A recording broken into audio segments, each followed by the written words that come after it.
ஜெபம் செய்வோம். எங்கள் அன்பின் பிதாவே, கர்த்தராகிய இயேசு கிறிஸ்துவின் மூலம் முன்னிலை வருகிறோம். தந்தையே, இந்த மாலை வேளையிலே எங்களோடு கூட உம்முடைய வார்த்தையின் மூலமாய் எங்களோடு கூட பேசும்படியாய் தகப்பனே உம்மை பாதம் பணிந்து அழைக்கிறோம். அப்பா, எங்கள் பிதா குமாரன் பரிசுத்த ஆவியானவரே, உம்முடைய பரிசுத்த நாமம் மகா மகிமைப்படும்படியாய் இந்த ஆராதனை வேளையிலே ஆண்டவரே உம்முடைய நாமம் மகிமைப்படும்படியாய் உம்முடைய வார்த்தை எங்களுக்கு பரிசுத்த ஆவியானவராகிய தகப்பன் மூலமாய் எங்களுக்கு கடந்து வரும்படியாய் செபிக்கிறோம். ஆவியானவர் தாமே இந்த நேரத்தை பொறுப்படுத்து ஆண்டவரே மண்ணோட்டை மறைத்து ஆவியானவர் தகப்பன் வெளிப்படும்படியாய் செபிக்கிறோம். வாரும் ஆவியானவரே, வாரும் ஆவியானவரே, தகப்பனை வாரும் என்று கிறிஸ்து இயேசுவின் நாமத்தினாலே உம்மை பாதம் பணிந்து அழைக்கிறோம். அப்பா, மண்ணோட்டை நீர் ஆண்டவரே மறைத்து மாம்சமும் இரத்தமும் நீர் வேதத்தில் கூடாதவைகள் ஒன்று கூட என்னிலே காணக்கூடாதபடி இருக்காதபடி ஆட்டுக்குட்டியானவருடைய தகப்பனுடைய தூய நாமத்தினான் அக்கினினாலும் இரத்தத்தின் அக்கினினாலும் என்னிலே வேரோடு சுட்டரிக்கப்பட்டு போவதாக. எங்கள் தகப்பனுடைய நாமமும் இரத்தமும் வார்த்தையும் அபிஷேகமும் கிருபா வரங்களும் உம்முடைய சாரமும் சத்தமும் உம்முடைய மன்னிப்பும் கிருபையும் இரக்கமும் நம்முடைய கருணையும் காருண்யம் வல்லமையும் பலனும் ஆரோக்கியமும் உம்முடைய வெளிச்சமும் அக்கினியும் என்னை ஆண்டு கொள்வதாக. உம்முடைய பிள்ளைகள் யாவரையும் லைவில் கடந்திருக்கிற உம்முடைய பிள்ளைகள் யாவரையும் ஆண்டு கொள்வதாக. இயேசு கிறிஸ்துவின் மூலம் செபிக்கிறோம் பிதாவே. ஆமேன், ஆமேன், ஆமேன். கர்த்தருடைய நாமத்திற்கு ஸ்தோத்திரம். கர்த்தராகிய தேவன் நமக்கு மாலை செய்தி நமக்கு கர்த்தர் கடந்த அநேக வாரமாய் கொடுத்துட்டு வரார். வார்த்தையில் உண்மை உள்ளவர். அவர் வார்த்தையில் உண்மை உள்ளவர். நாம் சொல்லும்போதும் ஒரு உண்மை உள்ளவர் தான். நாம் ஒருவேளை விட்டுட்டானாலும் அல்லது சொல்ல மறுக்கிறோம் என்று சொன்னாலும் அவர் உண்மை உள்ளவர் தான். நாம் உண்மையற்றவர் என்று அவரை நாம் குற்றம் சாட்டினாலும் அந்த குற்றத்துக்கு அவர் கிடையாது. நாம் தான் குற்றவாளிகள், நாம் தான் பொய்யர்கள். அவரிடத்தில் பொய் என்பது கிடையாது. ஆனால் அவர் சொன்னபடி அவர் இருக்கிறபடியே தான் இருக்கிறார். அவர் வார்த்தையில் உண்மை உள்ளவராகத்தான் இருக்கிறார். ஒவ்வொன்றையும் அவர் தம்முடைய பிள்ளைகளுடைய வாழ்விலே வருகிற துன்பங்கள், வேதனைகள், கவலைகள், கஷ்டங்கள், இடர்பாடுகள், பயங்கள், திகில்கள், கலக்கங்கள், தீமைகள், பொல்லாப்புக்கள், சண்டைகள், சச்சரிவுகள், வாக்குவாதங்கள், தர்க்கங்கள், பகைகள், விரோதங்கள், சத்துருக்கள் கொண்டு வருகிற மிரட்டல்கள், உருட்டல்கள், என்னென்ன விதங்களிலெல்லாம் நம்மை அழிக்க வேண்டும், பூமியில் ஜீவனற்று போக வேண்டும் என்ற விதத்தில் வருகிற காரியங்கள், பிள்ளைகளுடைய வீடுகளுக்கு விரோதமாக, வேலைகளுக்கு விரோதமாக, தொழில்களுக்கு விரோதமாக, ஆத்துமாக்களுக்கு விரோதமாக, வீடுகளுக்கு இருக்கிற வாடகைகள் வரக்கூடாது, வருமானங்கள் வரக்கூடாதபடி தடை செய்கிற காரியங்கள், ஏராளமான விதத்திலே விதமாய் வருகிற காரியங்களை எல்லாம் கர்த்தர் பார்த்து கொண்டு வேடிக்கை பார்த்து கொண்டிருக்கிறவர் அல்ல. சரியான நேரத்தில் அதற்கெல்லாம் முற்றுக்கட்டு வைத்து விடுவார். அதற்கான காரியத்தை கட்டாயம் கர்த்தர் செய்து கொண்டிருப்பார் என்று நம்புகிறோம். கர்த்தர் கிரியை செய்து கொண்டு தான் இருப்பார். அவர் கிரியை செய்யாமல் இருக்கவே மாட்டார். உண்மையாய் அவரை நாடி தேடுகிற பிள்ளைகளுக்கு அவர் ஒத்தாசை செய்யாமல் இருக்கவே மாட்டார். துணை செய்யாமல் இருக்கவே மாட்டார். பக்கத்துணையாய் இருக்க வருவார். அவர் பட்சமாய் வருவார். அவரே எல்லாவற்றையும் மேற்பட்டு நடத்துவார். அப்படி நடத்த ஆரம்பித்திருக்கிறார் என்று நாம் அதை பார்க்கிறோம். கர்த்தர் அதை வெகு சீக்கிரத்தில் தம்முடைய பிள்ளைகளுடைய நம் எல்லாருடைய கண்ணீரை அவர் துடைப்பார். நம் வேதனைகளை நீக்குவார், கவலைகளை நீக்குவார். நம் தாங்க மாட்டாத பாரங்கள், தாங்க மாட்டாத துக்கங்கள், நம் மன வலிகள், வேதனைகள் தாங்க முடியல, அவமானங்கள் தாங்க முடியல, அவமானமான வார்த்தைகள், ஈனத்தனமான வார்த்தைகள், கீழ்த்தரமாக நடத்தப்படுகிற காரியங்கள், வார்த்தையில் சொல்ல முடியாத அளவுக்கு இருக்கிற இந்த கொடுமைகள் எல்லாவற்றையும் கர்த்தர் அழிச்சிருப்பார் என்று நான் நம்புகிறேன். ஸ்தோத்திர பலியிலே நாம் உண்மையாய் தேவ பிள்ளைகள் கர்த்தரை நோக்கி மன்னிப்பு கேட்டு கதறணும். தேவனே இறங்குங்கன்னு. இறங்குகிற தேவனாலே எல்லாம் நமக்கு ஆகும்படி கர்த்தர் ஆக்கியிருப்பார். எல்லாம் கைகூடி வரும்படி செய்திருப்பார்.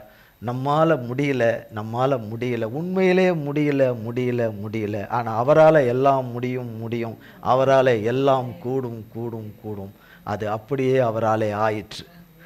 நமக்கு வாக்களித்த தேவனாலே, நமக்காக தகுதியற்ற நமக்காக சிலுவையில் ஜீவனை கொடுக்கும்படி பிதாவாகிய தேவன் தம்முடைய ஒரே பேரான குமாரனையே கொடுத்த பிதாவுடைய அன்பு, இயேசு கிறிஸ்துவின் மூலமாய் வெளிப்பட்ட பிதாவுடைய அன்பு நம்மளை எல்லா வெட்கத்தில் இருந்தும், இல்லாமை, இயலாமை, வறுமை, பஞ்சம், கஷ்டம், பண கஷ்டங்கள் எல்லாம், கடன், வட்டி, எல்லா அடிமைத்தனங்கள், எல்லா அடிமைத்தனங்கள், சிறையிருப்புகள், கட்டுகள், காவல்கள் சகலவற்றையும் தகர்த்து எறிந்து அத்தனை அமலேக்கில் இதற்கு காரணமாக இருக்கிற சாத்தானுக்கு பின்னாக இருக்கிற சாத்தானுக்கு கைகோத்திருக்கிற அத்தனை அமலேக்கியர்களையும் உயிரோடு விடாதபடி கர்த்தருடைய பட்டயம் இந்த நாளிலே சங்கரித்திருக்கும் என்று நம்புகிறேன்.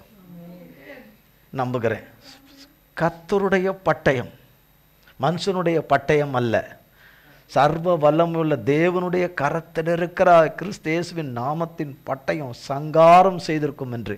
தேவ பிள்ளைகளுடைய வாழ்க்கையில் நல்ல காரியங்கள் நடக்கக்கூடாது, நல்ல சுப காரியங்கள் நடக்கக்கூடாது, நல்ல வேலைகள் கிடைக்கக்கூடாது, வேலையிலே போய் பிள்ளைகள் நிரந்தரமாக அமையக்கூடாது, வேலையை பிடுங்குகிற சத்துருக்கள், வேலையை பிடுங்கின சத்துருக்கள், வருமானங்களை சொத்துக்களை பறித்த சத்துருக்கள் ஒன்று கூட உயிரோடு விடாதபடி, தேவ பிள்ளைகளுடைய ஜீவன்களுக்கு பதிவிட வைக்கிற ஒருவனையும் உயிரோடு வைக்காதபடி, தேவ பிள்ளைகளுடைய வீடுகளுக்கு பதிவிட வைக்கிறவனை உயிரோடு வைக்காதபடி கர்த்தருடைய பட்டயம், தேவனுடைய ஆசீர்வாதங்களை கெடுக்கிற அமலேக்கர்கள், நன்மைகளை கெடுக்கிற அமலேக்கர்கள் ஒருவரும் வியாதிகளை கட்டவிழ்த்து கொண்டு பூஜைகளையும் மந்திரங்களையும் மாந்திரிகளையும் செய்து கொண்டு ஆணவத்திலும் அகம்பாவத்திலும் பணத்திமிரிலும் செய்கிற அமலேக்கர்களை கர்த்தருடைய பட்டயம் அழித்திருக்கும் என்று நம்புகிறேன்.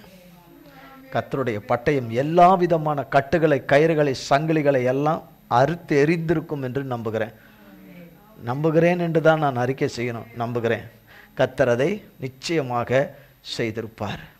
ஒருவராய் அதிசயங்களை செய்கிறவர் நம்மை இந்த கொடுமையிலிருந்து, கொடுமையான இந்த சூழ்நிலையிலிருந்து, மகா கொடிய இந்த சூழ்நிலையிலிருந்து, நம்மை இந்த இக்கட்டிலிருந்து, இடுக்கலிருந்து அவருடைய கரம் நம்மை தூக்கி எடுக்கிறதுக்கு அற்புதம் செய்திருக்கிறது என்று நம்புகிறேன். நம்மால் சந்திக்க முடியாததை தேவநாமம் சந்திச்சிருக்கும் என்று நம்புகிறேன். நம்மால் முடிக்க முடியவே முடியாது, அது அவருடைய நாமம் அதை இந்த நாளிலே அதை முடித்திருக்கும் என்று நம்புகிறேன். நிச்சயமாக முடிவு உண்டு, உன் நம்பிக்கை வீண் போகாது என்று வாக்களித்தவர். பொய் சொல்ல தேவன் மனிதன் அல்ல, மனமாற மனுபுத்திரனும் அல்ல, சொல்லியும் செய்யாதிருப்பாரோ வசனித்தும் நிறைவேற்றாதிருப்பாரோ என்று சொன்னவர் அவர்தான். அவர் சொன்னவர் தான். மனுஷனால் கூடாதான், தேவனாலே எல்லாம் கூடும், தேவனாலே கூடாத காரியம் ஒன்றுமில்லை என்று சொன்னவர். அந்த வார்த்தையிலே அவர் கட்டுப்பட்டு அந்த வார்த்தையின்படி செய்து ஒருவராய் அதிசயங்களை செய்கிறவர். ஆமென். அந்த சர்வ வல்லமுள்ள தேவன் நம் தேவன் செய்திருப்பார். வெட்டுக்கிளிகளும் பச்சை புழுக்களும் முசுக்கட்டை பூச்சிகளும் பச்சை புழுக்களும் பட்சித்து போட்ட வருஷத்தின் விளைவுகளை உங்களுக்கு திரும்ப அளிப்பேன் என்று சொன்னவர். என் ஜனங்கள் திருப்தியாய் சாப்பிட்டு, சம்பூர்ணமாய் தான் சாப்பிட்டு, திருப்தியாய் சம்பூர்ணமாய் சாப்பிட்டு கர்த்தரை மகிமைப்படுத்துவார்கள். என் ஜனங்கள் ஒருபோதும் வெட்கப்பட்டு போவதில்லை என்று சொன்னவர் நம் மத்தியிலே தான் இருக்கிறார். இருக்கிறவராகவே இருக்கிறவர் இதை செய்திருப்பார். நம் சர்வ வல்லமுள்ள தேவன் இதை செய்திருப்பார். நாம் நினைச்சு பார்க்க முடியாத டெலிவரன்ஸை கொடுத்திருப்பார். விடுதலையை அவர் கட்டளையிட்டிருப்பார். நம் மீட்ப இரட்சகர் கட்டளையிட்டிருப்பார். மிகப்பெரிய ரட்சிப்புக்கு தம்முடைய பிள்ளைகளுக்கு அவர் கட்டளையிட்டிருப்பார். நாம் கடந்து போய்கொண்டிருக்கிற இந்த சூழ்நிலையில், இன்னும் விடுவிக்கப்படாத சூழ்நிலையில், மீட்கப்படாத சூழ்நிலையில், எதுவும் சந்திக்காத இருக்கிற சூழ்நிலையில் சந்திக்கல சத்துருக்களை தேவன் சந்திச்சிருப்பார் என்று நம்புகிறேன். பகைஞர்களின் துரோகிகளை கர்த்தருடைய பட்டயம் சந்திச்சிருக்கும் என்று நம்புகிறேன். ஆமென். கர்த்தர் தம்முடைய அன்பின் கரத்தினாலே, அன்பின் கிருபையின் கரத்தினாலே நம் ஒவ்வொருவரையும் மீட்டெடுப்பதற்காய் கர்த்தருக்கு கோடி கோடி ஸ்தோத்திரம். கர்த்தர் ஒருவரே இதை நமக்கு செய்வதற்காய் கோடான கோடி நன்றி. அவர் வார்த்தையில் உண்மை உள்ளவர் என்கிறதிலே கர்த்தர் நம்மோடு கூட பேசிக்கொண்டு வந்தார். மத்தேயு எழுதின சுவிசேஷம் 24ஆம் அதிகாரம் 35ஆம் வசனம்.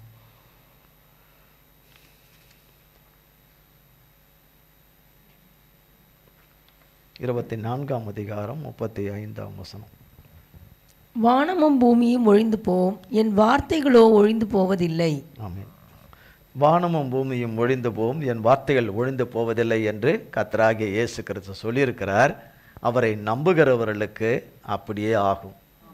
அவருடைய பிள்ளைகளாகிய நம் ஒவ்வொருவருக்கும் அப்படியே ஆகும். கடந்த வாரம் கர்த்தராகிய தேவன் சொன்னார், நாகமானை குறித்து சொன்னார். நாகமானுக்கு எப்படி கர்த்தர் கிருபையாய் இறங்கி அவருக்கு சொன்ன வார்த்தையை நிறைவேற்றினார் நாகமானுக்கு நிறைவேற்றினார் என்று. பிறகு எஸ்தர் ராஜாத்தியை குறித்து சொன்னார். 127 தேசங்களுக்கு ராணியாக இருக்கிற அந்த மக விசுவாசமும் தேவ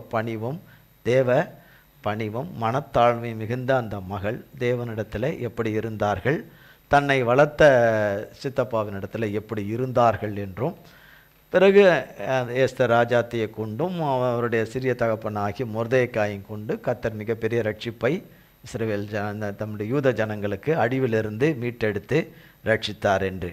ஆமானையும் அவன் சேனைகளையும் அழித்து அதற்கு பின்னாக அவன் இறந்த பிறகும் இருக்கிற பிரச்சனைகளாகிய முத்திரை போட்ட பிரச்சனைகள், ராஜா போட்ட காரியங்கள், அதெல்லாம் செல்லாமல் போகிற காரியங்கள், அது எல்லாவற்றுக்காகவும் ராஜ சமூகத்தில் விழுந்து தேவ தயவை பெற்றுக்கொண்டு பலமுறை தனக்காக போகாமல் தன் ஜனத்துக்காக தன் இனத்துக்காக தனத்துக்காக அழிவை காண விரும்பாமல் அந்த மகள் நடந்து கொண்டதை, கர்த்தருக்கு பிரியமாக நடந்து கொண்டதை கடந்த வாரம் ஒரு சிலவற்றை கர்த்தர் கிருபையில் பார்த்தோம். யாத்ராகமத்தின் புஸ்தகத்தில் தான் கடந்து வந்து கொண்டிருந்தோம். அதுதான் இடையில நின்றுக்கிட்டு இருக்குது. யாத்ராகமத்தின் புஸ்தகம்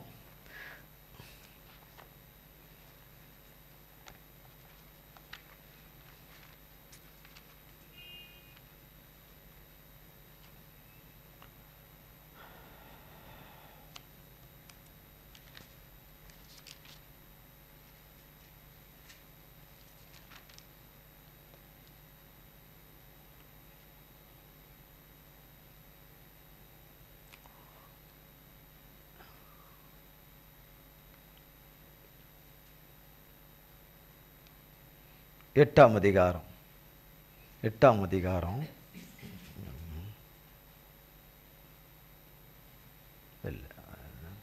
9ஆம் அதிகாரத்திலிருந்து, யாத்ராகமம் 9ஆம் அதிகாரம் 1 பின்பு கர்த்தர் மோசேயை நோக்கி, நீ பார்வோனிடத்தில் போய் எனக்கு ஆராதனை செய்ய என் ஜனங்களை போகவிடு. நீ அவர்களை விடமாட்டேன் என்று இன்னும் நிறுத்தி வைத்தாயாகில் கர்த்தருடைய கரம் வெளியில் இருக்கிற உன் மிருக ஜீவன்களாகிய குதிரைகளின் மேலும் கழுதைகளின் மேலும் ஒட்டகங்களின் மேலும் ஆடு மாடுகளின் மேலும் இருக்கும். மகா கொடிதான கொள்ளை நோய் உண்டாகும். கர்த்தர் இஸ்ரவேலரின் மிருக ஜீவன்களுக்கும் எகிப்தியரின் மிருக ஜீவன்களுக்கும் வித்தியாசம் பண்ணுவார். இஸ்ரவேல் புத்திரருக்கு உரியவைகள் எல்லாவற்றிலும் ஒன்றும் சாவதில்லை என்றார். மேலும் நாளைக்கு கர்த்தர் இந்த காரியத்தை தேசத்தில் செய்வார் என்று சொல்லி, கர்த்தர் ஒரு காலத்தை குறித்தார் என்றும் எபிரேயருடைய தேவனாகிய கர்த்தர் சொல்லுகிறார் என்றும் அவனிடத்தில் சொல் என்றார். மறுநாளில் கர்த்தர் அந்த காரியத்தை செய்தார். எகிப்தியருடைய மிருக ஜீவன்கள் எல்லாம் செத்து போயிற்று. இஸ்ரவேல் புத்திரரின் மிருக ஜீவன்களில் ஒன்றாகிலும் சாகவில்லை. பார்வோன் விசாரித்து இஸ்ரவேலரின் மிருக ஜீவன்களில் ஒன்றாகிலும் சாகவில்லை என்று அறிந்தான். பார்வோனுடைய இருதயமோ கடினப்பட்டது, அவன் ஜனங்களை போக விடவில்லை. பாருங்க, கர்த்தர் ஒவ்வொரு அற்புதமாக செய்துட்டு வர்றாரு. ஒவ்வொரு அற்புதமாக செய்துகிட்டே வர்றாரு. பார்வோன் அதை பார்க்குறான், எல்லாமே பார்க்குறான். பார்வோன் பார்க்குறான், ஆனாலும் என்ன செய்ய மாட்டேங்கிறான்? ஜனங்களை விட மாட்டேங்கிறான். கர்த்தருடைய ஜனத்தை விடுவிக்க போகிறவர் கர்த்தர். விடுவிக்கிறவர் தான் மோசேயினிடத்திலும் ஆரோனிடத்திலும் சொல்லி அனுப்புகிறார். போய் இதை செய்யுங்க, போங்க, என் நாமத்தினால இதை செய்யுங்க, என் நாமத்தினால இதை செய்யுங்கன்னு. அவங்க மந்திரவாதிகளும் சூனியக்காரர்களும் அதை என்ன செய்கிறாங்க? அதை மாதிரி செஞ்சுக்கிட்டே வந்தாங்க. இப்போ என்ன ஆகுது? அவங்களால செய்ய முடியல, அவங்களால நிற்க கூட முடியாத நிலைக்கு வர்றாங்க. முதல்ல சத்ருவின் கிரைகள் பலத்தவைகளாக தேவனுக்கு சமமானவைகளைப் போல, தேவனுக்கு சமமானது போலவே வந்து கொண்டிருந்த அது பிறகால அது ஒன்றும் இல்லாமல் அது தேவனுக்கு சமமாக வந்தது என்று சொல்கிறத விட தேவனுக்கு சமமாக வருவது போல வருது. ஆனால் அது ஒன்றுமில்லாமல் போய்கொண்டே இருக்குது. அவர்களும் அற்புதங்களும் அதிசயங்களும் செய்கிறார்கள். தங்களுக்கு சக்தி இருக்குது, தங்களுக்கு வல்லமை இருக்கிறது என்று காண்பித்து கொண்டே வருகிறார்கள். கர்த்தரோ ஒரு காரியத்தை தம்முடைய ஜனத்துக்கு முன்பதாக செய்யணும் என்று அவர் வைத்திருந்தார். தம்முடைய ஜனத்துக்கு முன்பதாக சர்வ வல்லமுள்ள தேவனே தேவன் என்பதை இஸ்ரவேல் ஜனம் முதலாவது தம்முடைய ஜனம் அறிந்து கொள்ள வேண்டும். அநேக வருஷங்களாய் மறந்து எகிப்தின் தெய்வங்களுடைய போக்கிலே பின்னணத்திலே அந்த நம்பிக்கையின் பின்னணியின் போக்கத்திலே அவர்கள் போய்விட்டார்கள். அதில் அடிமைத்தனமும் உள்ளே வந்ததுனால அப்படியே அதில் ஊறி போனார்கள். அவர்கள் அறிந்து கொள்ள வேண்டும், தண்ணி, பாம்பு, இன்னொன்று என்னென்ன இருக்கோ, தவளை, வண்டு, இதெல்லாம் தெய்வங்களாக இருந்திருக்கு அந்த காலத்தில். தவளை தெய்வமாக இருந்திருக்கு, பாம்பு தெய்வமாக இருந்திருக்குது, இன்றைக்கி கூட இருக்கு. இன்றைக்கி கூட வண்டு தெய்வமாக இருக்குது, கழுத தெய்வமாக இருக்குது. மிருக ஜீவன்களில் பல வகைகள் இன்றைக்கு தெய்வமாக வழிபடுகிற காரியங்கள், சக்தி இருக்குதுன்னு சொல்லி வழிபடுகிற காரியங்கள் நிறைய இடங்களில் இருக்குது, இன்றைக்கு கூட இருக்குது. அங்கே எகிப்தில் இப்படிப்பட்ட நம்பிக்கைகளை வைத்திருந்தவர்கள் இருக்கிறார்கள். ஆனால் கர்த்தராகிய தேவன் அதையெல்லாம் ஒன்றுமில்லை, அது சூன்யம் என்று கர்த்தர் அதை மெய்ப்பித்துக்கிட்டே, கர்த்தருடைய வல்லமைக்கு நிகரானது ஒன்றுமில்லை என்பதை மெய்ப்பிச்சுக்கிட்டே வர்றாரு. பார்வோனுடைய இருதயமோ கர்த்தரால் என்ன செய்கிறது? கடினமாகிறதுக்கு காரணம், கர்த்தராகிய தேவன் வைத்திருக்கிற கடைசி வாதை முடிந்து அதிலே கர்த்தருடைய நாமம் மகிமைப்படும் போது அந்த இருதயம் கடினப்படாதபடி கர்த்தர் என்ன அந்த இருதயத்துக்குள்ளே பேசுகிறாரோ அந்த வார்த்தையே அந்த இருதயம் கடினப்படுகிற பார்வோனுடைய வாயிலிருந்து வரும்படி கர்த்தர் ஏற்படுத்தி வச்சிருக்கிற அந்த நாள் பரியந்தமும் அந்த இருதயம் கடினப்படுகிறது. அந்த இருதயம், அதனால தான் இருதயம் கடினப்பட்டது என்று 8ஆம் வசனம். அப்பொழுது கர்த்தர் மோசேயையும் ஆரோனையும் நோக்கி, உங்கள் கைப்பிடி நிறைய சூளையின் சாம்பலை அள்ளிக்கொள்ளுங்கள். மோசே அதை பார்வோனுடைய கண்களுக்கு முன் வானத்திற்கு நேராக இறைக்க கடவன். அது எகிப்து தேசம் மீதெங்கும் தூசியாகி எகிப்து தேசம் மீதெங்கும் மனிதர் மேலும் மிருக ஜீவன்கள் மேலும் எரிபந்தமான கொப்புளங்களை எழும்ப பண்ணும் என்றார். அப்படியே அவர்கள் சூளையின் சாம்பலை அள்ளிக்கொண்டு பார்வோனுக்கு முன்பாக வந்து நின்றார்கள். மோசே அதை வானத்துக்கு நேராக இறைத்தான். அப்பொழுது மனிதர் மேலும் மிருக ஜீவன்கள் மேலும் எரிபந்தமான கொப்புளங்கள் எழும்பிற்று. அந்த கொப்புளங்கள் மந்திரவாதிகள் மேலும் எகிப்தியர் எல்லார் மேலும் உண்டானதினால் அந்த கொப்புளங்கள் நிமித்தம் மந்திரவாதிகளும் மோசேக்கு முன்பாக நிற்கக்கூடாதிருந்தது. ஆனாலும் கர்த்தர் மோசையோடே சொல்லியிருந்தபடியே கர்த்தர் பார்வோனின் இருதயத்தை கடினப்படுத்தினார். அவன் அவர்களுக்கு செவி கொடுக்கவில்லை. அப்படின்னா ஒரு மனுஷனுடைய இருதயத்தை இலக பண்ணவும் கர்த்தரால் கூடும். ஒரு மனுஷனுடைய இருதயத்தை கர்த்தருக்கு ஏற்ற இருதயமாக மாற்றவும் தேவனுக்கு இமைப்பொழுதில் செய்ய முடியும். அதை கடினப்படுத்தவும் முடியும். அதனால் அவரால் எல்லாமே முடியும். அதை தான் இங்கே காமிச்சிட்டே வர, அவரால் எல்லாமே முடியும், அவரை மீறி எதையும் செய்திடவே முடியாது என்பதை கர்த்தர் அங்கே மெய்ப்பிச்சுக்கிட்டே வர்றாரு. இப்போ மந்திரவாதிகளுக்கும் என்ன வந்துடுது?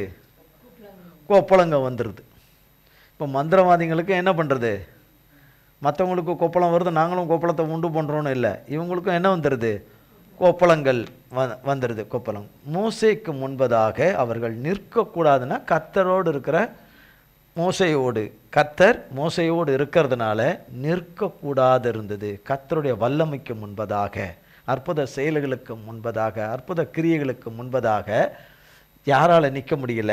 பார்வோனுடைய சேனைகளாலும் மந்திரவாதிகளாலும் நிற்க முடியல. 11ஆம் வசனம் சொல்லுகிறது, 13ஆம் வசனம். அப்பொழுது கர்த்தர் மோசேயை நோக்கி, நீ அதிகாலமே எழுந்திருந்து போய் பார்வோனுக்கு முன்பாக நின்று எனக்கு ஆராதனை செய்ய என் ஜனங்களை அனுப்பிவிடு. விடாதிருந்தால் பூமி எங்கும் என்னைப் போல வேறொருவரும் இல்லை என்பதை நீ அறியும்படிக்கு இந்த முறை நான் சகலவித வாதைகளையும் உன் இருதயத்திலும் உன் ஊழியக்காரர் மேலும் உன் ஜனங்கள் மேலும் அனுப்புவேன். நீ பூமியில் இராமல் நாசமாய் போகும்படி நான் என் கையை நீட்டி உன்னையும் உன் ஜனங்களையும் கொள்ளை நோயினால் வாதிப்பேன். என்னுடைய வல்லமையை உன்னிடத்தில் காண்பிக்கும்படியாகவும் என் நாமம் பூமியிலெங்கும் பிரஸ்தாபமாகும்படியாகவும் உன்னை நிலைநிறுத்தினேன். நீ என் ஜனங்களை போக விடாமல் இன்னும் அவர்களுக்கு விரோதமாய் உன்னை உயர்த்துகிறாயா? எகிப்து தோன்றிய நாள் முதல் இதுவரைக்கும் அதில் பெய்யாத மிகவும் கொடிய கல்மழையை நாளை இந்நேரம் பெய்ய பண்ணுவேன். இப்பொழுதே ஆள் அனுப்பி உன் மிருக ஜீவன்களையும் வெளியில் உனக்கு இருக்கிற யாவையும் சேர்த்துக்கொள். வீட்டிலே சேர்க்கப்படாமல் வெளியில் இருக்கும் ஒவ்வொரு மனிதனும் மிருகமும் செத்து போகத்தக்கதாய் அந்த கல்மழை பெய்யும் என்று எபிரேயரின் தேவனாகிய கர்த்தர் சொல்லுகிறார் என்று அவனுக்கு சொல் என்றார். பார்வோனுடைய ஊழியக்காரரில் எவன் கர்த்தருடைய வார்த்தைக்கு பயப்பட்டானோ அவன் தன் வேலைக்காரரையும் தன் மிருக ஜீவன்களையும் வீடுகளுக்கு ஓடிவர பண்ணினான். எவன் கர்த்தருடைய வார்த்தையை மதியாமற் போனானோ அவன் தன் வேலைக்காரரையும் தன் மிருக ஜீவன்களையும் வெளியிலே விட்டுவிட்டான். அப்பொழுது கர்த்தர் மோசேயை நோக்கி, எகிப்து தேசம் எங்கும் மனிதர் மேலும் மிருக ஜீவன்கள் மேலும் எகிப்து தேசத்தில் இருக்கிற சகலவிதமான பயிர் வகைகள் மேலும் கல்மழை பெய்ய உன் கையை வானத்திற்கு நேராக நீட்டு என்றார். அப்படியே மோசே தன் கோலை வானத்திற்கு நேராக நீட்டினான். அப்பொழுது கர்த்தர் இடி முழக்கங்களையும் கல்மழையையும் அனுப்பினார். அக்கினி தரையின் மேல் வேகமாய் ஓடிற்று. எகிப்து தேசத்தின் மேல் கர்த்தர் கல்மழையை பெய்ய பண்ணினார். கல்மழையும் கல்மழையோடே கலந்த அக்கினியும் மிகவும் கொடிதாயிருந்தது. எகிப்து தேசம் குடியேற்றப்பட்ட நாள் முதல் அதில் அப்படி ஒருபோதும் உண்டானதில்லை. எகிப்து தேசம் எங்கும் மனிதரையும் மிருக ஜீவன்களையும் வெளியிலே இருந்தவைகள் எவைகளோ அவைகள் எல்லாவற்றையும் அந்த கல்மழை அழித்து போட்டது. அது வெளியின் பயிர் வகைகளையெல்லாம் அழித்து வெளியின் மரங்களையெல்லாம் முறித்து போட்டது. இஸ்ரவேல் புத்திரர் இருந்த கோசேன் நாட்டிலே மாத்திரம் கல்மழை இல்லாதிருந்தது. அப்பொழுது பார்வோன் மோசேயையும் ஆரோனையும் அழைப்பித்து, நான் இந்த முறை பாவம் செய்தேன். கர்த்தர் நீதியுள்ளவர், நானும் என் ஜனமும் துன்மார்க்கர். இது போதும். இந்த மகா இடிமுழக்கங்களும் கல்மழையும் ஒழியும்படிக்கு கர்த்தரை நோக்கி விண்ணப்பம் பண்ணுங்கள். நான் உங்களை போக விடுவேன். இனி உங்களுக்கு தடையில்லை என்றான். மோசே அவனை நோக்கி, நான் பட்டணத்திலிருந்து புறப்பட்டவுடனே என் கைகளை கர்த்தருக்கு நேராக விரிப்பேன். அப்பொழுது இடி முழக்கங்கள் ஓய்ந்து கல்மழை நின்று போம். அதனால் பூமி கர்த்தருடையது என்பதை நீர் அறிவீர். ஆகிலும் நீரும் உம்முடைய ஊழியக்காரரும் இன்னும் தேவனாகிய கர்த்தருக்கு பயப்பட மாட்டீர்கள் என்பதை அறிவேன் என்றான். அப்பொழுது வார்கோதுமை கதிர்பயிரும் சணல் தாள் பயிருமாயிருந்தது. அதனால் சணலும் வார்கோதுமையையும் அழிக்கப்பட்டு போயிற்று. கோதுமையும் கம்பும் கதிர்விடாதிருந்தால் அவைகள் அழிக்கப்படவில்லை. மோசே பார்வோனை விட்டு பட்டணத்திலிருந்து புறப்பட்டு தன் கைகளை கர்த்தருக்கு நேராக விரித்தான். அப்பொழுது இடிமுழக்கமும் கல்மழையும் நின்றது. மழையும் பூமியில் பெய்யாமல் இருந்தது. மழையும் கல்மழையும் இடிமுழக்கமும் நின்று போனதை பார்வோன் கண்டபோது அவனும் அவன் ஊழியக்காரரும் பின்னும் பாவம் செய்து தங்கள் இருதயத்தை கடினப்படுத்தினார்கள். கர்த்தர் மோசேயை கொண்டு சொல்லியிருந்தபடியே பார்வோனின் இருதயம் கடினப்பட்டது.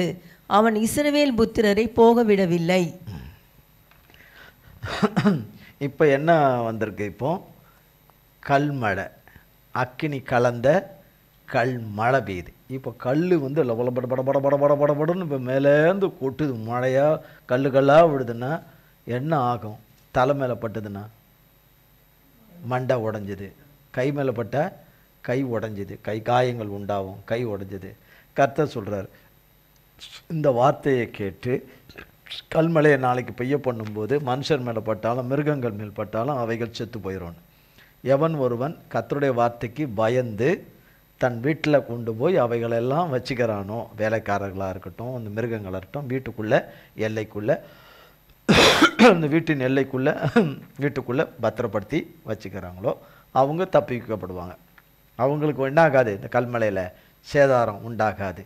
எகிப்தை சேர்ந்த பார்வோனை சேர்ந்தவர்கள், அவன் ஊழியக்காரராக இருந்த பலர் என்ன செய்கிறார்கள்? கர்த்தருடைய வார்த்தையின்படியே சம்பவிக்கும். கர்த்தர் வார்த்தையில் உண்மை உள்ளவர். இது வரைக்கும் அவர் சொல்லிக்கிட்டு வர்றாரு, அப்படியே நடந்துக்கிட்டே வருது, எல்லாத்துக்கும் நடந்துட்டு வருது. இப்போ சொல்கிறதும் என்ன செய்யும்? கண்டிப்பாக வரும். அவருடைய பிள்ளைகளை பத்திரமா பக்கத்தில் கோசேன் நாட்டில் வச்சிருக்கிறாரு. அந்த கர்த்தருடைய பிள்ளைகளை, இஸ்ரவேல் ஜனத்தை வச்சிருக்கிறாரு. அவங்களில் ஒரே ஒரு கல்மழை கூட என்ன செய்யாது? பெய்யாது. ஒரு மிருக ஜீவனுக்கும் மனிதனுக்கும் காயமோ சேதாரமோ எதுவுமே வராது. இதுக்கு முன்னாடி நடந்த காரியங்களிலும் பார்வனே செக் பண்ணி பார்க்குறான், அங்கே எதுவுமே ஆகலை. இங்கே மட்டும்தான் நடக்குது, அங்கே எதுவுமே என்ன செய்யலை, ஒன்றும் செய்யலை. அந்த வித்தியாசத்தை கர்த்தர் காண்பித்து கொண்டே வராரு. இங்கே ஒரு வித்தியாசம். இப்போ பார்வோனுடைய ஊழியக்காரர்கள் அநேகர் பயப்படுகிறார்கள். கர்த்தருடைய வார்த்தையின்படி சம்பவம் நம்ம ஜீவனை காத்துக்கொள்ள வேண்டும், நமக்குரியவைகளை காத்துக்கொள்ள வேண்டும் என்று கர்த்தருடைய கிருபையின் மன்னிப்பின் அடைக்கலத்துக்குள்ளே வந்துடுறாங்க. அவர் ரத்தத்தை அடைக்கலத்துக்குள்ளே வந்துடுறதுனால அவங்க என்ன செய்யப்படுகிறாங்க, கர்த்தருடைய வார்த்தையின்படி காக்கப்படுகிறார்கள்.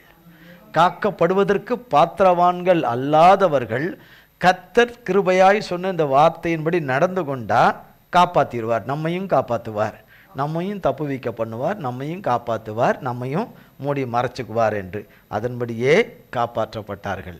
அந்த வார்த்தையின்படி அது நடப்பதில்லை, நாங்கள் அந்த வார்த்தையை கேட்பதில்லை, அதுக்கு செவி கொடுப்பதில்லை, நாங்கள் செவி கொடுக்க வேண்டிய அவசியம் இல்லை என்று சொன்ன பார்வோனுடைய மற்ற ஊழியர்களும் அவர்களை சேர்ந்த மிருக ஜீவன்களும் செத்து போனார்கள். மிருக ஜீவனும் வேலைக்காரர்களும் செத்து போனார்கள். பார்வோன் இப்போ சொல்லிடுறார், 27ஆம் வசனத்தில் சொல்கிறார். அப்பொழுது பார்வோன் மோசையும் ஆரோனை அழைப்பித்து, நான் இந்த முறை பாவம் செய்தேன், கர்த்தர் நீதி உள்ளவர், நானும் என் ஜனமும் துன்மார்க்கர். இப்படி சொல்லும்போதே அப்போ அவன் என்ன ஆயிட்டான், மனம் தெரிந்துட்டான். பார்வோன் மனம் தெரிந்துட்டான். அவன் இருதயம் லகு உண்டாயிருச்சு. இல்லை, கல் மலையெல்லாம் நிற்கிறதுக்கு வேண்டிக்கிங்க, கர்த்தர்கிட்ட நோக்கி வேண்டிக்கிங்கன்னு எல்லாம் சொல்லிவிட்டு மோசேன்னு சொல்கிறார், நான் கர்த்தர் இடத்துல வேண்டிக்கிறேன், நான் கேட்குறேன்னு சொல்கிறாரு. சொன்னபடியே கர்த்தர் சொன்னபடியே வானத்துக்கு நேராக கரத்தை கோலை நீட்டி கர்த்தர் இடத்துல விண்ணப்பம் பண்ணுறார். கண்மலையெல்லாம் நின்று போகுது, எல்லாமே நின்று போகுது. அதை பார்த்த பிறகு திரும்ப பழையபடியும் என்ன ஆயிடுறான், அனுப்ப மாட்டேன் என்று இறுக நிற்கிறான். ஏன்னா கர்த்தர் வைத்திருக்கிற கடைசி வாதை வரைக்கும் இவன் இப்படித்தான் இருப்பான் என்று. 10ஆம் அதிகாரம் 1ஆம் வசனத்தில், பின்பு கர்த்தர் மோசேயை நோக்கி, நீ பார்வோனிடத்தில் போ, அவர்கள் நடுவே நான் என் அடையாளங்களை செய்யும்படிக்கும் நான் எகிப்திலே நடப்பித்ததையும் நான் அவர்களுக்குள் செய்த என் அடையாளங்களையும் நீ உன் பிள்ளைகளின் செவிகள் கேட்கவும் உன் பிள்ளைகளுடைய பிள்ளைகளின் செவிகள் கேட்கவும் விவரித்து சொல்லும்படிக்கும் நானே கர்த்தர் என்பதை நீங்கள் அறியும்படிக்கும் நான் அவன் இருதயத்தையும் அவன் ஊழியக்காரரின் இருதயத்தையும் கடினப்படுத்தினேன் என்றார். அப்படியே மோசேயும் ஆரோனும் பார்வோனிடத்தில் வந்து, உன்னை தாழ்த்த நீ எதுவரைக்கும் மனதில்லாதிருப்பாய், என் சமூகத்தில் எனக்கு ஆராதனை செய்ய என் ஜனங்களை போகவிடு, நீ என் ஜனங்களை போகவிட மாட்டேன் என்பாயாகில் நான் நாளைக்கு உன் எல்லைகளுக்குள்ளே வெட்டுக்கிளிகளை வரப்பண்ணுவேன், தரை காணாதபடிக்கு அவைகள் பூமியின் முகத்தை மூடி கல்மழைக்கு தப்பி மீதியாக வைக்கப்பட்டதை பட்சித்து வெளியிலே துளிர்க்கிற செடிகளையெல்லாம் தின்று போடும். உன் வீடுகளும் உன் ஊழியக்காரருடைய வீடுகளும் எகிப்தியரின் வீடுகளும் எல்லாம் அவைகளால் நிரம்பும். உன் பிதாக்களின் பிதாக்களும் தாங்கள் பூமியில் தோன்றின நாள் முதல் இந்நாள் வரைக்கும் அப்படிப்பட்டவைகளை கண்டதில்லை என்று எபிரேயரின் தேவனாகிய கர்த்தர் சொல்லுகிறார் என்று சொல்லி திரும்பிக் கொண்டு பார்வோனை விட்டு புறப்பட்டான். அப்பொழுது பார்வோனுடைய ஊழியக்காரர் அவனை நோக்கி, எந்த மட்டும் இந்த மனிதன் நமக்கு கண்ணியாயிருப்பான், தங்கள் தேவனாகிய கர்த்தருக்கு ஆராதனை செய்ய அந்த மனிதரை போகவிடும், எகிப்து அழிந்து போனதை நீர் இன்னும் அறியவில்லையா என்றார்கள். அப்பொழுது மோசேயும் ஆரோனும் பார்வோனிடத்துக்கு திரும்ப அழைக்கப்பட்டார்கள். அவன் அவர்களை நோக்கி, நீங்கள் போய் உங்கள் தேவனாகிய கர்த்தருக்கு ஆராதனை செய்யுங்கள் என்று சொல்லி, யார் யார் போகிறார்கள் என்று கேட்டான். அதற்கு மோசே, எங்கள் இளைஞரோடும் எங்கள் முதியோரோடும் எங்கள் குமாரரோடும் எங்கள் குமாரத்திகளோடும் எங்கள் ஆடுகளையும் எங்கள் மாடுகளையும் கூட்டிக் கொண்டு போவோம், நாங்கள் கர்த்தருக்கு பண்டிகை கொண்டாட வேண்டும் என்றான். அப்பொழுது அவன், நான் உங்களையும் உங்கள் குழந்தைகளையும் எப்படி விடுவேனோ அப்படியே கர்த்தர் உங்களோடு இருப்பாராக, எச்சரிக்கையாயிருங்கள், உங்களுக்கு பொல்லாப்பு நேரிடும். அப்படி வேண்டாம், புருஷராகிய நீங்கள் போய் கர்த்தருக்கு ஆராதனை செய்யுங்கள், இதுதானே நீங்கள் விரும்பி கேட்டது என்று சொன்னான். அவர்கள் பார்வோன் சமூகத்தினின்று துரத்தி விடப்பட்டார்கள். அப்பொழுது கர்த்தர் மோசேயை நோக்கி, வெட்டுக்கிளிகள் எகிப்து தேசத்தின் மேல் வந்து கல்மழையினால் அழியாத பூமியின் பயிர் வகைகளை எல்லாம் பட்சிக்கும்படிக்கு எகிப்து தேசத்தின் மேல் உன் கையை நீட்டு என்றார். அப்படியே மோசே தன் கோலை எகிப்து தேசத்தின் மேல் நீட்டினான். அப்பொழுது கர்த்தர் அன்று பகல் முழுதும் அன்று ரா முழுதும் கீழ்காற்றையும் தேசத்தின் மேல் வீச பண்ணினார். விடியற்காலத்திலே கீழ்காற்று வெட்டுக்கிளிகளையும் கொண்டு வந்தது. வெட்டுக்கிளிகள் எகிப்து தேசம் எங்கும் பரம்பி எகிப்தின் எல்லையில் எங்கும் மிகவும் ஏராளமாய் இறங்கிற்று. அப்படிப்பட்ட வெட்டுக்கிளிகள் அதற்கு முன் இருந்ததும் இல்லை, அதற்கு பின் இருப்பதும் இல்லை. அவைகள் பூமியின் முகம் முழுவதையும் மூடிற்று. தேசம் அவைகளால் அந்தகாரப்பட்டது. கல்மழைக்கு தப்பியிருந்த நிலத்தின் பயிர் வகைகள் யாவையும் மரங்களின் கனிகள் யாவையும் அவைகள் பட்சித்து போட்டது. எகிப்து தேசம் எங்குமுள்ள மரங்களிலும் வயல்வெளியின் பயிர் வகைகளிலும் ஒரு பச்சிலையும் மீதியாயிருக்கவில்லை. அப்பொழுது பார்வோன் மோசேயையும் ஆரோனையும் தீவிரமாய் அழைப்பித்து, உங்கள் தேவனாகிய கர்த்தருக்கும் உங்களுக்கும் விரோதமாக பாவம் செய்தேன். இந்த ஒரு முறை மாத்திரம் நீ என் பாவத்தை மன்னிக்க வேண்டும். உங்கள் தேவனாகிய கர்த்தர் இந்த சாவை மாத்திரம் என்னை விட்டு விலக்க அவரை நோக்கி விண்ணப்பம் பண்ணுங்கள் என்றான். அவன் பார்வோனை விட்டு புறப்பட்டு போய் கர்த்தரை நோக்கி விண்ணப்பம் பண்ணினான். அப்பொழுது கர்த்தர் மகா பலத்த மேல்காற்றை வீசும்படி செய்தார். அது வெட்டுக்கிளிகளை அடித்து கொண்டு போய் செங்கடலிலே போட்டது. எகிப்தின் எல்லையில் எங்கும் ஒரு வெட்டுக்கிளிகளும் மீதியாயிருந்ததில்லை. கர்த்தரோ பார்வோனின் இருதயத்தை கடினப்படுத்தினார். அவன் இஸ்ரவேல் புத்திரரை போக விடவில்லை. அப்பொழுது கர்த்தர் மோசேயை நோக்கி, தடவிக்கொண்டிருக்கத்தக்கதான இருள் எகிப்து தேசத்தின் மேல் உண்டாகும்படிக்கு உன் கையை வானத்திற்கு நேராக நீட்டு என்றார். மோசே தன் கையை வானத்திற்கு நேராக நீட்டினான். அப்பொழுது எகிப்து தேசம் எங்கும் 3 நாள் மட்டும் காரிருள் உண்டாயிற்று. 3 நாள் மட்டும் ஒருவரை ஒருவர் காணவும் இல்லை, ஒருவரும் தம்மிடத்தை விட்டு எழுந்திருக்கவும் இல்லை. இஸ்ரவேல் புத்திரர் யாவருக்குமோவெனில் அவர்கள் வாசஸ்தலங்களிலே வெளிச்சம் இருந்தது. அப்பொழுது பார்வோன் மோசேயை அழைப்பித்து, நீங்கள் போய் கர்த்தருக்கு ஆராதனை செய்யுங்கள். உங்கள் ஆடுகளும் உங்கள் மாடுகளும் மாத்திரம் நிறுத்தப்பட வேண்டும். உங்கள் குழந்தைகள் உங்களுடன் போகலாம் என்றான். அப்போ பாருங்க, ஒன்றுன்னா கர்த்தர் ஆதியாகமத்தில் தம்முடைய தாசனாகிய ஆபிரகாமினிடத்தில் சொல்கிறார், உன் சந்ததிகளை இப்படி ஆசீர்வதிப்பேன், உன் பிள்ளைகளை சந்ததிகளை ஆசீர்வதிப்பேன், எல்லாம் வானத்து நட்சத்திரங்கள் இப்படியா இருக்கணும், உன்னுடைய சந்ததி இப்படியா எகிப்து தேசத்தில் 400 வருஷத்துக்கு அடிமைகளாய் இருப்பாங்க. அவர்களை நான் என்ன செய்வேன், அந்த அடிமைத்தனத்திலேருந்து அவர்களை விடுதலையாக்கி பொன்னோடும் பொருளோடும் கூட கொள்ளை பொருளாய் கொடுத்து அவர்களை முழுமையாய் விடுதலையாக்கி கொண்டு வருவேன். எனக்கு ஆராதனை செய்யும்படி அவர்களை அங்கிருந்து என்ன செய்வேன், முழுமையாய் கொண்டு வருவேன். அவர் சொன்ன வார்த்தைக்கு அப்படியே ஆப்போசிட்டாக இங்கே நடக்குது. இங்கே நடக்குது, அப்படி காரியங்கள் நடக்குது. கொஞ்சம் கொஞ்சமாக அவன் எதுவுமே விடமாட்டேன். கர்த்தர் ஒவ்வொரு வாதைகளாக அனுப்பிச்சிட்ருக்கிறார். 1 2 3 4 இப்போ வெட்டுக்கிளி. அவனுடைய ஊழியக்காரங்களாம் சொல்கிறாங்க, எதுக்கு பம்பு பண்ணிக்கிட்டு இருக்கீங்க ராஜா, விட்டுருங்க, அவங்கள அனுப்பிவிடுங்க. எகிப்து தேசம் அழிஞ்சு கிட்டத்தட்ட எல்லாமே அழிஞ்சு போச்சு. இதுக்கப்புறமும் எஞ்சி இருக்கிறதும் அழிஞ்சிடாமல் இருக்கிறதுக்கு என்ன செய்திருங்க, அவங்கள விட்டுருங்க, வம்பு பண்ணாதீங்க, அவங்கக்கிட்ட வம்பு பண்ணாதீங்க, விட்டுருங்கன்னு. அவன் விடுற மாதிரி இல்லை. திரும்ப விடுறேன்றான், அப்புறம் விடுற மாதிரி இல்லை. இப்போ என்ன சொன்னால், நீங்கள் எவ்வளோ பேர் போகணும், யார் போகணும் அப்படின்னு கேட்குறான். அப்போ இவங்க சொல்கிறாங்க, நாங்கள் இளைஞர்கள், வாலிபர்கள், முதியவர்கள், குமாரர்கள், குமாரத்திகள், எங்கள் ஆடு மாடுகள், எங்களுடைய இது எல்லாவற்றோடு கூட நாங்கள் கத்துறார். அப்போ நான் யாரும் உங்களை அனுப்ப மாட்டேன் அப்படின்றான்.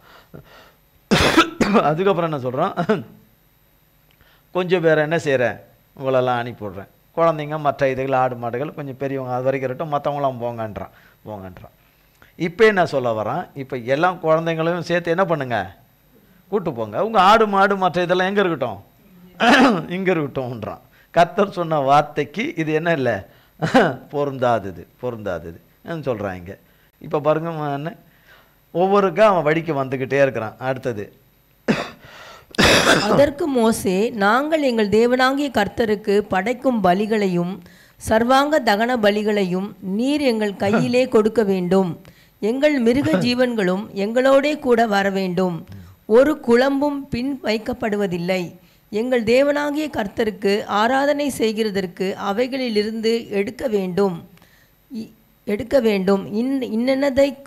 இன்னதை கொண்டு கர்த்தருக்கு ஆராதனை செய்வோம் என்பது நாங்கள் அங்கே போய் சேருமளவும் எங்களுக்கு தெரியாது என்றான். அங்கே போய் என்ன இப்படி பலி செலுத்துறது, என்ன பலி செலுத்துறது, எத்தனை பலி செலுத்துறது, என்ன விதமாக பலி செலுத்துறது எல்லாம் நாங்கள் அங்கே போய் சேர்ந்த பிறகு தான் எங்களுக்கு கர்த்தர் சொல்லுவார். இங்கேருந்து விடுதலையாகி கர்த்தர் குறித்திருக்கிற இடத்துக்கு போய் அந்த மலையில் நாங்கள் ஆராதனை பண்ணுகிற அந்த இடத்துல தான் கர்த்தர் எங்களுக்கு அங்கே வச்சு தான் சொல்லுவார். இது பரிந்தும் எங்களுக்கு என்ன செய்யலை, கர்த்தர் வேறு யாரோ கொடுக்குறதில் வச்சு அதில் வாங்கி நாங்கள் பலி செலுத்த கூடாது. கர்த்தர் எங்களுக்கு கொடுத்து எங்களை ஆசீர்வதிக்கிறதுக்கு கொடுத்துருக்கிற அதிலிருந்து தான் எடுத்து என்ன செய்வோம், பலி செலுத்துவோம். அதை தான் ஏற்றுக்குவார். ஆனால் அது அங்கே தான் சொல்லுவார். எங்களுக்கு இங்கே என்ன செய்ய மாட்டார், எங்களுக்கு இது வரைக்கும் சொல்லலை, எங்களுக்கு அதை பற்றி தெரியாது, அதனால் அங்கே போய் தான் சொல்லுவார்ன்றான். 27. கர்த்தர் பார்வோனுடைய இருதயத்தை கடினப்படுத்தினார், அவன் அவர்களை போகவிட மனதில்லாதிருந்தான். பார்வோன் அவனை நோக்கி, என்னை விட்டு அப்பாலே போ, நீ இனி என் முகத்தை காணாதபடி எச்சரிக்கையாயிரு, நீ இனி என் முகத்தை காணும் நாளில் சாவாய் என்றான். அப்பொழுது மோசே, நீர் சொன்னது சரி, இனி நான் உம்முடைய முகத்தை காண்பதில்லை என்றான். 9 வாதைகள், கிட்டத்தட்ட வாதைகள் நெருங்கி வந்துருச்சு. 11ஆம் அதிகாரம். அப்பொழுது கர்த்தர் மோசேயை நோக்கி, இன்னும் ஒரு வாதையை பார்வோன் மேலும் எகிப்தின் மேலும் வர பண்ணுவேன், அதற்கு பின் அவன் உங்களை இவ்விடத்திலிருந்து போக விடுவான். சமூலமாய் உங்களை போக விடுவதும் அல்லாமல் உங்களை இவ்விடத்திலிருந்து துரத்தியும் விடுவான். இப்பொழுது ஒவ்வொருவனும் அவனவன் அயலானிடத்திலும் ஒவ்வொருத்தியும் அவளவள் அயலானிடத்திலும் வெள்ளியுடைமைகளையும் பொன்னுடைமைகளையும் கேட்கும்படி ஜனங்களுக்கு சொல் என்றார். அங்க ஆபிரகாமுக்கு சொன்ன, தாசனுக்கு சொன்ன அந்த வார்த்தை நிறைவேறுகிற அந்த வார்த்தையை இப்போ சொல்ல ஆரம்பிக்கிறார் கர்த்தர்.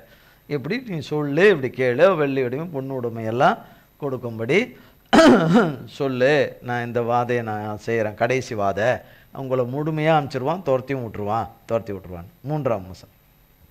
அப்படியே கர்த்தர் ஜனங்களுக்கு எகிப்தியரின் கண்களில் தயவு கிடைக்கும்படி செய்தார். மோசே என்பவன் எகிப்து தேசத்தில் பார்வோனுடைய ஊழியக்காரரின் பார்வைக்கும் ஜனங்களின் பார்வைக்கும் மிகவும் பெரியவனாயிருந்தான். அப்பொழுது மோசே, கர்த்தர் நடுராத்திரியிலே நான் எகிப்தின் மத்தியில் புறப்பட்டு போவேன், அப்பொழுது சிங்காசனத்தின் மேல் வீற்றிருக்கும் பார்வோனுடைய தலைப்பிள்ளை முதல் ஏந்திரம் அரைக்கும் அடிமை பெண்ணுடைய தலைப்பிள்ளை வரைக்கும் எகிப்து தேசத்தில் இருக்கிற முதற் பேர் அனைத்தையும் மிருக ஜீவன்களின் தலையீற்று அனைத்தும் சாகும் என்று உரைக்கிறார் என்று சொன்னதும் அன்றி, அதனால் எகிப்து தேசம் எங்கும் முன்னும் பின்னும் ஒரு காலம் உண்டாகாத பெரிய கூக்குரல் உண்டாகும். ஆனாலும் கர்த்தர் எகிப்தியருக்கும் இஸ்ரவேலருக்கும் பண்ணுகிற வித்தியாசத்தை நீங்கள் அறியும்படிக்கு இஸ்ரவேல் புத்திரர் அனைவருக்குள்ளும் மனிதர் முதல் மிருக ஜீவன்கள் வரைக்கும் ஒரு நாயாகிலும் தன் நாவை அசைப்பதில்லை. அப்பொழுது உம்முடைய ஊழியக்காரராகிய இவர்கள் எல்லாரும் என்னிடத்தில் வந்து பணிந்து, நீயும் உன்னை பின்பற்றுகிறவர்கள் யாவரும் புறப்பட்டு போங்கள் என்று சொல்லுவார்கள். அதன் பின் புறப்படுவேன் என்று சொல்லி உக்கிரமான கோபத்தோடே பார்வோனை விட்டு புறப்பட்டான். கர்த்தர் மோசேயை நோக்கி, எகிப்து தேசத்தில் என் அற்புதங்கள் அநேகமாகும்படிக்கு பார்வோன் உங்களுக்கு செவி கொடுக்க மாட்டான் என்று சொல்லியிருந்தார். மோசேயும் ஆரோனும் இந்த அற்புதங்களையெல்லாம் பார்வோனுக்கு முன்பாக செய்தார்கள். கர்த்தர் பார்வோனின் இருதயத்தை கடினப்படுத்தினதினால் அவன் இஸ்ரவேல் புத்திரரை தன் தேசத்திலிருந்து போகவிடவில்லை. 12ஆம் அதிகாரம். கர்த்தர் எகிப்து தேசத்தில் மோசேயையும் ஆரோனையும் நோக்கி, இந்த மாதம் உங்களுக்கு பிரதான மாதம், இது உங்களுக்கு வருஷத்தின் முதலாம் மாதமாய் இருப்பதாக. நீங்கள் இஸ்ரவேல் சபையார் யாவரையும் நோக்கி, இந்த மாதம் 10ஆம் தேதியில் வீட்டு தலைவர்கள் வீட்டுக்கு ஒரு ஆட்டுக்குட்டியாக ஒவ்வொருவரும் ஒவ்வொரு ஆட்டுக்குட்டியை தெரிந்து கொள்ள கடவர்கள். ஒரு வீட்டில் இருக்கிறவர்கள் ஒரு ஆட்டுக்குட்டியை புசிப்பதற்கு போதுமான பேர்களாயிராமற் போனால் அவனும் அவன் சமீபத்தில் இருக்கிற அவனுடைய அயல் வீட்டுக்காரனும் தங்களிடத்தில் உள்ள ஆத்துமாக்களின் லக்கத்திற்கு தக்கதாக ஒரு ஆட்டுக்குட்டியை தெரிந்து கொள்ள வேண்டும். அவனவன் புசிக்கத்தக்கதாக லக்கம் பார்த்து ஆட்டுக்குட்டியை தெரிந்து கொள்ள வேண்டும். ஆட்டுக்குட்டினா யாரு? கர்த்தராகிய இயேசு கிறிஸ்துவாகிய ஆட்டுக்குட்டியானவரை தெரிந்து கொள்ள வேண்டும். தெரிந்து கொள்ள வேண்டும். அந்த ஆட்டுக்குட்டி பழுதற்றதும் ஆணும் 1 வயதுள்ளதுமாய் இருக்க வேண்டும். செம்மறி ஆடுகளிலாவது வெள்ளாடுகளிலாவது அதை தெரிந்து கொள்ளலாம். அதை இந்த மாதம் 14ஆம் தேதி வரைக்கும் வைத்திருந்து இஸ்ரவேல் சபையின் ஒவ்வொரு கூட்டத்தாரும் சாயங்காலத்தில் அதை அடித்து அதன் இரத்தத்தில் கொஞ்சம் எடுத்து தாங்கள் அதை புசிக்கும் வீட்டு வாசல் நிலைக்கால்கள் 2லும் நிலையின் மேற் சட்டத்திலும் தெளித்து அன்று ராத்திரியிலே அதன் மாம்சத்தை நெருப்பினால் சுட்டு, அதனால்தான் வாசல்களில் அதனால சட்டத்தில் பூசுவாங்க, சட்டத்தில் பூசுவாங்க. நிலைக்கால் என்பது நம்மளுடைய சரீரத்தை அப்படி சொல்லலாம். பட் இந்த நிலைக்கால்னால் இதை தான் சொல்லுவாங்க, நிலைக்கால்கள் என்று. அதில் பூசப்படுகிறதெல்லாம் இந்த சம்பவத்துக்கு பிறகு தான். ஆட்டுக்குட்டியானுடைய ரத்தம் சிந்துதலுக்கு தான் இது அடையாளமாக சொல்லப்படுகிறது. ஆட்டுக்குட்டியானவருடைய ரத்தம் இருக்கிற இடத்துல இருக்கிறவர்கள் தான் காக்கப்படுவார்கள். யார் தலையில் ஆட்டுக்குட்டியானவருடைய ரத்தம் இருக்கோ, ஆட்டுக்குட்டியானவருடைய ரத்தம் பூசப்பட்டு இருக்குதோ, சரீரமாகி அந்த நிலைக்காலில் பூசப்பட்டிருக்கோ, அவர்கள் காக்கப்படுவார்கள். அந்த வீட்டில் உள்ள ஒவ்வொருவர் மேலும் ஆட்டுக்குட்டியானவருடைய ரத்தம் இருக்குமானால் அவர்கள் அத்தனை பேரும் காக்கப்படுவார்கள். அது என்பதற்கு அடையாளமாக தான் கிறிஸ்து வரப்போகிறார். கிறிஸ்து நமக்காக பலியாக போகிறார். நம்மை பாவத்திலிருந்தும் சாபத்திலிருந்தும் எல்லாவற்றிலிருந்தும் நம்மை மீட்டெடுக்க உலக ரட்சகர் நமக்காக ரத்தம் சிந்த போகிறார். ஆட்டுக்குட்டியானவர் சிந்த போகிறார். அவரை தெரிந்து கொள்ள வேண்டும், அவரை வைத்திருக்க வேண்டும், அவரை தான் நாம் ஆராதிக்க வேண்டும், அவரை தான் நாம் நமஸ்கரிக்க வேண்டும், அவரை தான் தொழுது கொள்ள வேண்டும், அவரை தான் பற்றி கொள்ள வேண்டும், அவரை தான் நம் இருதயத்திலே வைத்திருக்க வேண்டும். அவர் இரத்தத்திலே நாம் மறைந்திருக்க வேண்டும், அவர் இரத்தத்திலே மறைந்திருக்க வேண்டும். இந்த இரத்தத்தை நாம் புசிக்க வேண்டும். பாருங்க, அன்று ராத்திரியிலே அதன் மாம்சத்தை நெருப்பினால் சுட்டு புளிப்பில்லா அப்பத்தோடும் கசப்பான கீரையோடும் அதை புசிக்க கடவர்கள். பச்சையாயும் தண்ணீரில் அவிக்கப்பட்டதாயும் அல்ல, அதன் தலையையும் அதன் தொடைகளையும் அதற்குள்ள யாவையும் ஏகமாய் நெருப்பினால் சுட்டதாய் அதை புசிப்பீர்களாக. அதிலே ஒன்றையும் விடியற்காலம் மட்டும் மீதியாக வைக்காமல் விடியற்காலம் மட்டும் அதிலே மீதியாய் இருக்கிறதை அக்கினியால் சுட்டெரிப்பீர்களாக. அதை புசிக்க வேண்டிய விதமாவது, நீங்கள் உங்கள் அறைகளில் கச்சைகளை கட்டிக்கொண்டும் உங்கள் கால்களில் பாதரட்சை தொடுத்து கொண்டும் உங்கள் கையில் தடி பிடித்து கொண்டும் அதை தீவிரமாய் புசிக்க கடவீர்கள். அது கர்த்தருடைய பஸ்கா. அந்த ராத்திரியிலே நான் எகிப்து தேசம் எங்கும் கடந்து போய் எகிப்து தேசத்திலுள்ள மனிதர் முதல் மிருக ஜீவன்கள் மட்டும் முதற்பேராய் இருக்கிறவைகளை எல்லாம் அதம் பண்ணி எகிப்து தேவர்களின் மேல் நீதியை செலுத்துவேன். நானே கர்த்தர். நீங்கள் இருக்கும் வீடுகளில் அந்த இரத்தம் உங்களுக்காக அடையாளமாய் இருக்கும். அந்த இரத்தத்தை நான் கண்டு உங்களை கடந்து போவேன். நான் எகிப்து தேசத்தை அழிக்கும்போது அழிக்கும் வாதை உங்களுக்குள்ளே வராதிருக்கும். அந்த நாள் உங்களுக்கு நினைவு கூர்தலான நாளாய் இருக்க கடவது. அதை கர்த்தருக்கு பண்டிகையாக ஆசரிப்பீர்களாக. அதை உங்கள் தலைமுறை தோறும் நித்திய நியமமாக ஆசரிக்க கடவீர்கள். புளிப்பில்லா அப்பத்தை 7 நாளளவும் புசிக்க கடவீர்கள். முதலாம் நாளில்தானே புளித்த மாவை உங்கள் வீடுகளிலிருந்து நீக்க வேண்டும். முதலாம் நாள் தொடங்கி 7ஆம் நாள் வரைக்கும் புளித்த அப்பம் புசிக்கிறவன் எவனோ அந்த ஆத்துமா இஸ்ரவேலிலிருந்து அறுப்புண்டு போவான். முதலாம் நாளில் பரிசுத்த சபை கூடுதலும் 7ஆம் நாளிலும் பரிசுத்த சபை கூடுதலும் இருக்க வேண்டும். அவைகளில் ஒரு வேலையும் செய்யப்படலாகாது. அவரவர் சாப்பிடுகிறதற்கு தேவையானது மாத்திரம் உங்களால் செய்யப்படலாம். புளிப்பில்லா அப்ப பண்டிகையை ஆசரிப்பீர்களாக. இந்த நாளில்தான் நான் உங்கள் சேனைகளை எகிப்து தேசத்திலிருந்து புறப்பட பண்ணினேன். ஆகையால் உங்கள் தலைமுறை தோறும் நித்திய நியமமாக இந்த நாளை ஆசரிக்க கடவீர்கள். முதலாம் மாதம் 14ஆம் தேதி சாயங்காலம் தொடங்கி மாதத்தின் 21ஆம் தேதி சாயங்காலம் வரைக்கும் புளிப்பில்லா அப்பம் புசிக்க கடவீர்கள். 7 நாளளவும் உங்கள் வீடுகளில் புளித்தமா காணப்படலாகாது. எவனாகிலும் புளிப்பிடப்பட்டதை புசித்தால் அவன் பரதேசியானாலும் சுதேசியானாலும் அந்த ஆத்துமா இஸ்ரவேல் சபையில் இராமல் அறுப்புண்டு போவான். புளிப்பிடப்பட்ட யாதொன்றையும் நீங்கள் புசிக்க வேண்டாம். உங்கள் வாசஸ்தலங்களிலெல்லாம் புளிப்பில்லா அப்பம் புசிக்க கடவீர்கள் என்று சொல் என்றார். அப்பொழுது மோசே இஸ்ரவேல் மூப்பர் யாவரையும் அழைப்பித்து, நீங்கள் உங்கள் குடும்பங்களுக்கு தக்கதாக உங்களுக்கு ஆட்டுக்குட்டியை தெரிந்தெடுத்து கொண்டு பஸ்காவை அடித்து ஈசோப்பு கொழுந்துகளின் கொத்தை எடுத்து கிண்ணியில் இருக்கும் இரத்தத்தில் தோய்த்து அதில் இருக்கும் அந்த இரத்தத்தை வாசல் நிலைக்கால்களின் மேற்சட்டத்திலும் வாசலின் நிலைக்கால்கள் இரண்டிலும் தெளியுங்கள். விடியற்காலம் வரைக்கும் உங்களில் ஒருவரும் வீட்டு வாசலை விட்டு புறப்பட வேண்டாம். கர்த்தர் எகிப்தியரை அதம் பண்ணுகிறதற்கு கடந்து வருவார். நிலையின் மேற்சட்டத்திலும் வாசலின் நிலைக்கால்கள் இரண்டிலும் அந்த இரத்தத்தை காணும்போது கர்த்தர் சங்காரக்காரனை உங்கள் வீடுகளில் உங்களை அதம் பண்ணுகிறதற்கு வர ஒட்டாமல் வாசற்படியை விலக்கி கடந்து போவார். இந்த காரியத்தை உங்களுக்கும் உங்கள் பிள்ளைகளுக்கும் நித்திய நேமமாக கைக்கொள்ள கடவீர்கள். கர்த்தர் உங்களுக்கு தாம் சொன்னபடி கொடுக்க போகிற தேசத்தில் நீங்கள் போய் சேரும்போது இந்த ஆராதனையை கைக்கொள்ள கடவீர்கள். அப்பொழுது உங்கள் பிள்ளைகள் இந்த ஆராதனையின் கருத்து என்ன என்று உங்களை கேட்டால், இது கர்த்தருடைய பஸ்காவாகிய பலி.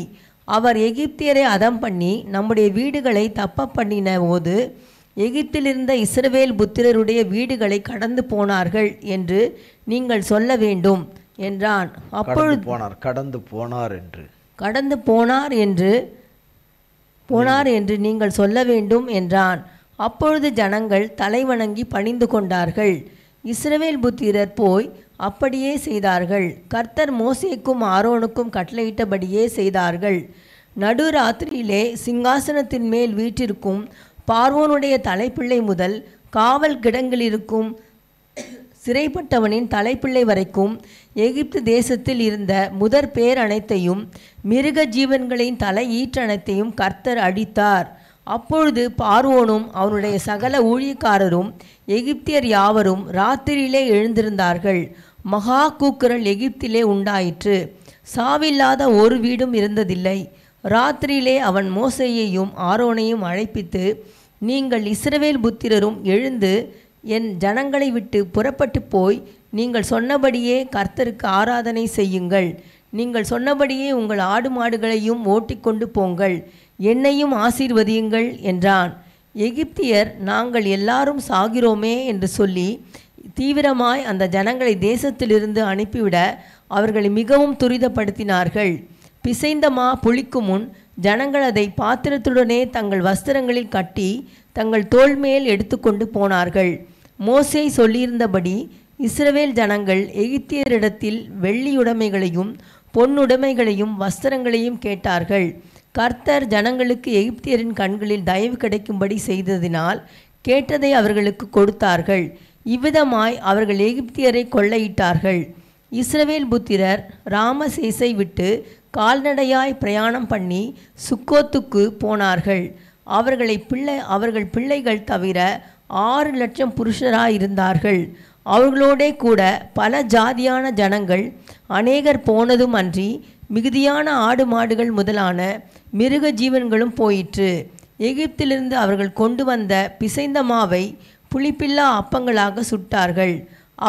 அவர்கள் எகிப்தில் தரிக்கக்கூடாமல் துரத்திவிடப்பட்டதினால் அது புளியாயிருந்தது. அவர்கள் தங்களுக்கு வழிக்கென்று ஒன்றும் ஆயத்தம் பண்ணவில்லை. இஸ்ரவேல் புத்திரர் எகிப்திலே குடியிருந்த காலம் 430 வருஷம். 430 வருஷம் முடிந்த அன்றைய தினமே கர்த்தருடைய சேனைகள் எல்லாம் எகிப்து தேசத்திலிருந்து புறப்பட்டது. கர்த்தர் அவர்களை எகிப்து தேசத்திலிருந்து புறப்பட பண்ணினதினால் இது அவருக்கென்று முக்கியமாய் ஆசரிக்கத்தக்க ராத்திரியாயிற்று. இஸ்ரவேல் சந்ததியார் எல்லாரும் தங்கள் தலைமுறை தோறும் கர்த்தருக்கு முக்கியமாய் ஆசரிக்க வேண்டிய ராத்திரி இதுவே. இது பார்த்துட்டு வந்தோம். 23ஆம் வசனம், கர்த்தர் எகிப்தரை அதம் பண்ணுவதற்கு கடந்து வருவார். நாம் கேட்டுக்கொண்டிருந்தோம் கர்த்தருடைய நாமத்தினாலே எதே அமிலேக்கியரை கர்த்தர் அழித்து போடும்படியாய் வகைக்கு வகை இருக்கிற அமலேக்கியர்களை அழித்து போடும்படி கர்த்தரிடத்துல கேட்டோம், கதறி கேட்டோம். ஆண்டவரே அடித்து போடுங்க. உங்கள் பிள்ளைங்களுடைய இக்கட்டுகள் அப்படியே இருக்கணும், சிறையிருப்புகள் அப்படியே இருக்கணும், கடன் வட்டி அடைக்கப்படக்கூடாது, பிரச்சனைகள் தீரக்கூடாது, கண்ணீர்கள் மாறக்கூடாது, கண்ணீர் துடைக்கப்படக்கூடாது, கவலைகள் போக்கக்கூடாது, பாடுகள் நீங்கக்கூடாது, இடுக்கண்கள் நீங்கக்கூடாது, வெக்கங்கள் நீங்கக்கூடாது, தலைகுனிகள் நீங்கக்கூடாது, ஒரு பைசா கூட கிடைக்கக்கூடாது, எதுவுமே வாய்க்கக்கூடாது, ஒன்றும் ஆகக்கூடாது, எல்லாமே அப்படியே எல்லாமே அழிஞ்சு ஒழிஞ்சு எல்லாம் போகணும்னு எல்லா விதத்திலும் சகல விதத்திலும் துன்மார்க்கமாய் அடாவடித்தனமாய் கொஞ்சம் நஞ்சம் இல்லை அநேக விதத்துக்கு விதம் இருக்கிற அமலேக்கர்கள் ஒருவரையும் விட்டு வைக்காதபடி ஆண்டவரே உம்முடைய பட்டயம் கொன்று போடுவதாக, உம்முடைய பட்டயம் கடந்து வருவதாக. பண்ணும்ல அமலேக்கர்களை கொன்று போடுங்க ஆண்டவரே. கடன் அடைக்கக்கூடாது, பிரச்சனைகள் தீரக்கூடாது, கொடிய சூழ்நிலைகள் மாறக்கூடாது, காரியங்கள் கைக்கூடி வரக்கூடாது, கர்த்தர் சொன்ன வார்த்தைகள் நிறைவேறக்கூடாது, தேவ சித்தம் நிறைவேறக்கூடாது, தேவ பிள்ளைகள் மீட்கப்படக்கூடாது, விடுவிக்கப்படக்கூடாது, அழியணும், எல்லா விதத்திலையும் அழியணும் என்று செய்கிற ஓயாமல் வருட கணக்கில் செய்கிற கொலை வெறியர்களும் இரத்த பிரியர்களும் ஆகிய பொல்லாதவர்களாகிய அமலேக்கியர்களை கொன்று போடும் ஆண்டவரே என்று உயிரோட வைக்காதே ஆண்டவரே, சிறியோர்லேருந்து பெரியோர் வரை ஒருவரையும் வைக்காதபடி கொன்று போடும் ஆண்டவரே கேட்டோம். கர்த்தருடைய கர்த்தருடைய வார்த்தை சொல்லுகிறது, கர்த்தர் எகிப்தரை அதம் பண்ணுவதற்கு கடந்து வருவார் என்ற இடத்துல கர்த்தர் அமலேக்கர்களை அதம் பண்ணுவதற்கு கடந்து வருவார்.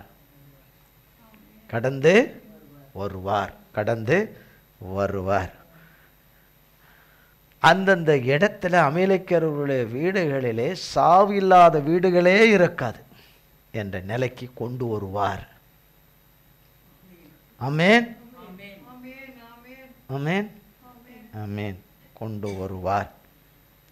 கர்த்தர் குறித்திருக்கிற நாளிலே, கர்த்தர் நியமித்து குறித்து வைத்திருக்கிற நாளிலே கர்த்தருடைய சனம் சத்ருவின் கரத்திலிருந்தும் அமலேக்கருடைய துன்மார்க்கருடைய கரத்திலிருந்தும் சகலவற்றிலிருந்தும் கர்த்தருடைய பிள்ளைகள் கர்த்தராலே விடுவிக்கப்படுவோம். கர்த்தரே அல்லாமல் விடுதலை கிடையாது. கர்த்தராலே விடுவிக்கப்படுவோம், கர்த்தராலே விடுதலையாக்கப்படுவோம். ஒரே ஒரு வசனத்தை வாசித்துட்டு ஜெபிச்சிருவோம். சங்கீதங்களின் புஸ்தகம் 136 சங்கீதத்தில்